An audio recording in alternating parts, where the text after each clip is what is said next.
చెర్రీతో నాకు పెళ్ళైపోయిందో, పొట్టిదాంతో నా పెళ్ళైపోయిందో. పెళ్లి వీడియో మీకు చూపించేస్తున్నామా. కాకపోతే చిన్న రిక్వెస్ట్ ఏంటంటే దీన్ని హై డైనమిక్ గా మాత్రం ఎక్స్పెక్ట్ చేయకండి. ఎందుకనంటే ఇది రంగస్థలం స్టూడియో వాళ్ళు తీశారు. ఆ అవుట్పుట్ మొత్తం వాళ్ళ దగ్గర ఉంది. ఇప్పుడు వచ్చే వీడియో ఏంటంటే మన ఫ్రెండ్స్ వాళ్ళందరూ కలిసి మొబైల్లో క్యాప్చర్ చేసిన వీడియో మాత్రమే అన్ని కలిపి పెడుతున్నాం. ఎందుకు అనంటే మీకు చాలా ఇంట్రెస్ట్ ఉండొచ్చు, చాలా మంది వెయిట్ చేస్తూ ఉన్నారు పెళ్లి వీడియో పెట్టండి అని. సో అందుకోసంగానే అక్కడ లేట్ అవుతుంది కాబట్టి ఇక్కడ మా ప్రయత్నం మేము మీకు అందించాలి. మీ బ్లెస్సెస్ మాకు దొరికాయి కాబట్టి మా మ్యారేజ్ అవ్వడానికి మా రెస్పాన్సిబిలిటీ అది, మా పెళ్లి మ్యారేజ్ చూపించడం అనేది. అందుకని ఇలా రిక్వెస్ట్ చేసి ప్రతి ఒక్కరు ఎవరి దగ్గర అయితే క్లిప్స్ ఉన్నాయో అవన్నీ కలెక్ట్ చేసుకొని ఎడిటింగ్ చేసి అలా ఎడిటింగ్ చేసి పెట్టబోతున్నాం. ఎందుకునంటే ఎక్కువ వెయిట్ చేయించడం కరెక్ట్ కాదు. నేను అనుకున్నాను కొంచెం బెటర్గానే, కొంచెం మనం యూట్యూబర్స్ కదా క్వాలిటీ ఎక్స్పెక్ట్ చేస్తారు కదా అనే దాని మీద నాను. బట్ ఇది కాదండి, అంతకంటే ముఖ్యమైనదంటే మీ ఎగ్జైట్మెంట్ని ఎక్కువ తీసుకుంటే అది ల్యాగ్ కాస్త అసలు ఇంట్రెస్ట్ పూర్తిగా పోతుంది. అలా కాకుండా ఎంత దొరికిందో, ఎంత అవుట్పుట్ అయితే మాకు దొరికిందో అంత అవుట్పుట్ వరకు కొంచెం కంప్రెస్ చేసుకొని నీట్గా కొంచెం సెట్ చేసి మీకు చూపెడుతున్నాము. దాని మీద మాత్రం హై క్వాలిటీ అయితే ఎక్స్పెక్ట్ చేయొద్దు. మొత్తానికైతే వీడియో రాబోతుంది. మా ఇద్దరి 15 సంవత్సరాల కళ ఇది. బుజ్జి నా కళ్ళలోకి కళ్ళు పెట్టి చూస్తూ ఉంటే నేను చూడలేకపోతున్నాను. కవరింగ్ కోసం కెమెరా వైపు చూస్తున్నాను. ఏదో ధైర్యం చేసి చూశాను కానీ మేనేజ్ చేయలేకపోతున్నాను.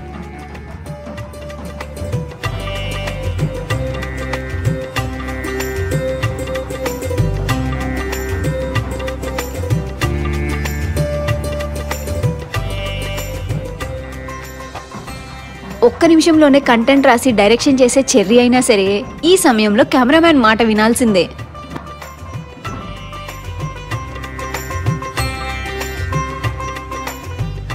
అందరూ లేచి వెళ్ళిపోతుంటే పెళ్ళి అయిపోయింది అనుకున్నాను, కానీ తాళి కట్టాలి కదా. ఈ మూమెంట్ నాకు చాలా అద్భుతంగా అనిపించింది. మళ్ళీ రీటేక్ అంటే బాగుండేమో అనిపించింది.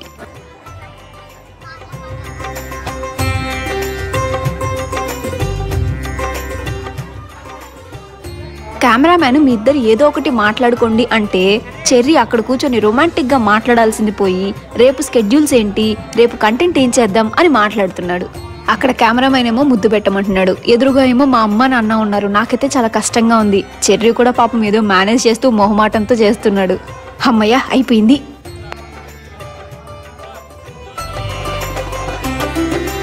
పాపం పూజారి పార్టీకి పూజారి మంత్రాలు చదువుకుంటూ ఉన్నాడు. మా పార్టీకి మేము సినిమాటిక్ పోజెస్ అన్ని ఇస్తూ ఉన్నాం.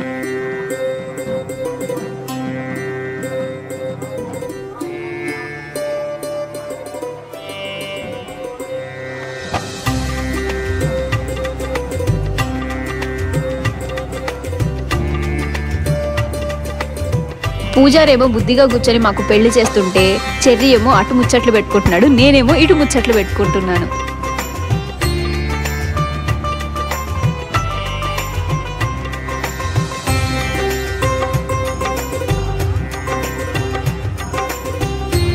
ఫైనల్లీ మా లైఫ్లో బెస్ట్ మూమెంట్ వచ్చేసింది. ఆ మేళాలు మంత్రాల సౌండ్స్లో ఏముందో తెలియదు కానీ బుజ్జి నాకు తాళి కట్టేటప్పుడు లోపల నుండి సంతోషం తన్నుకొని వచ్చేస్తోంది. చెర్రీ నన్ను చిన్నపిల్లలా ట్రీట్ చేయడం నాకు చాలా నచ్చింది. అప్పటి వరకు ఆడుతూ పాడుతూ ఉన్న మేము సడన్గా ఈ మూమెంట్లో చాలా ఎమోషనల్ అయిపోయాం ఇద్దరం. ఇంత పెద్ద అదృష్టం చెర్రీ రూపంలో నాకు వచ్చేసిందని తట్టుకోలేక చాలా ఎమోషనల్ అయిపోయాను. మా అమ్మ మా నాన్న ఆశీర్వదించడానికి రాగానే చెర్రీ వాళ్ళని పట్టుకొని చాలా థ్యాంక్స్ అంటూ నా పైనున్న లవ్ మొత్తం మా అమ్మ నాన్నలకి కృతజ్ఞతలు చెప్పడంలో చూపిస్తున్నాడు. ఇక్కడ కొంచెం డీప్గా చూసుకుంటే చెర్రీ ఎమోషనల్ అవ్వడం మీకు కనిపిస్తుంది, గమనించండి.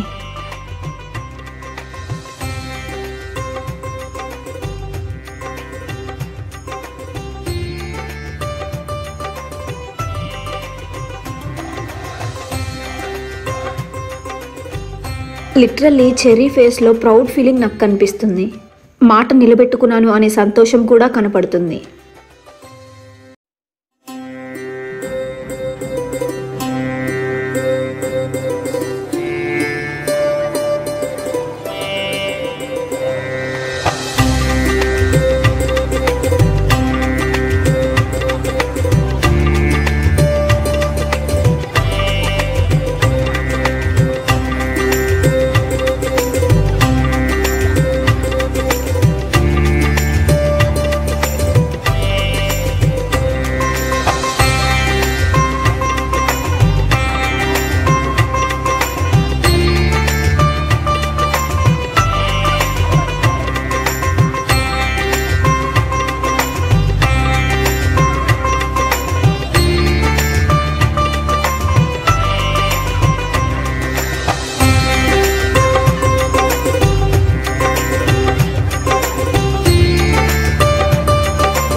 చెర్రీ వాళ్ళ పేరెంట్స్ మా మామయ్య మా అత్తయ్య.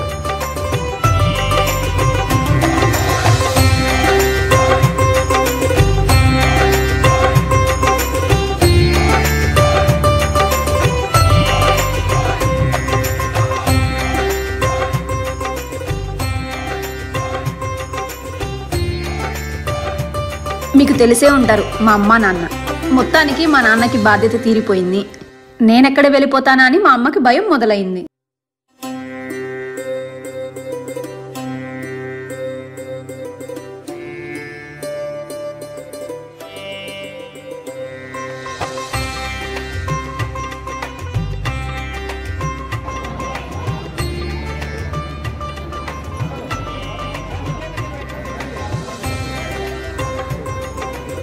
శబరీష్ అన్నయ్య వాళ్ళ అమ్మా నాన్న.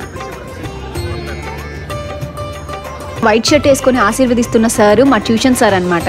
అతను చాలా స్ట్రిక్ట్. నాకు చిన్నప్పుడు మ్యాథ్స్ అస్సలు వచ్చేది కాదు. కేవలం ఈ సార్ ట్యూషన్కి వెళ్ళడం వల్ల నేను మ్యాథ్స్ నేర్చుకున్నాను. లక్కీగా చెర్రీ కూడా నాకు అక్కడే దొరికాడు.